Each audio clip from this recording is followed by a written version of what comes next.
Paulo, handa na nga bang ipaglandakan sa publiko ang kanyang babe na si Kim Chiu? I've seen a lot of change, been through a lot of pain. Some things are not the same as they were a year ago, but all will be okay. I move on each and every day. The past. Trending ang video kung saan tinawag umano ni Paulo Avellino na babe si Kim Chiu. Isang fan ang nagpost ng naturang video na kuha umano nang dumating ang Kim Pao sa Birmingham, United Kingdom para sa isang event ng ABS-CBN. Hindi man malinaw ang pagkakasabi ni Paulo, marami ang nag-a-assume at kinilig dito. Feeling tuloy ng mga Kim Pao fan, magjowa na ang dalawa. Nagsimulang iship sina Kim at Paulo nang pumatok ang tambalan nila sa mga seryeng Linlang at What's Wrong with Secretary Kim.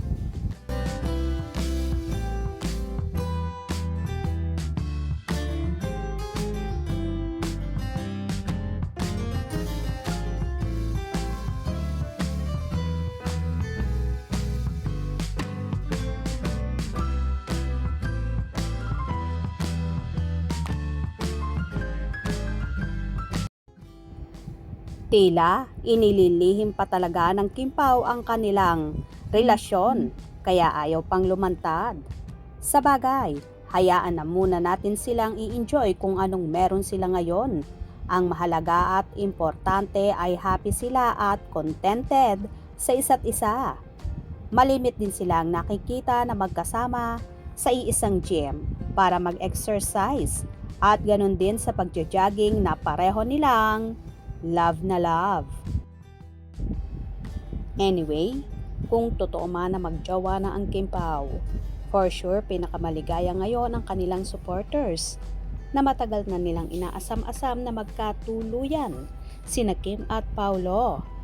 Na kung papansinin mo, si Paulo ay ibang-iba na ngayon na tila ba very proud at gandang-ganda kay Chinita Princess at handang ipaglandakan at ipagmalaki sa madlang people sa maraming aspeto ng buhay.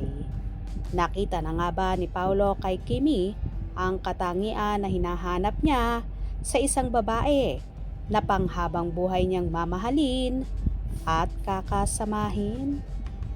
Kaya naman tumutok at huwag pahuhuli sa mga maiinit na kaganapan. Hope you enjoyed. Please subscribe for more infos.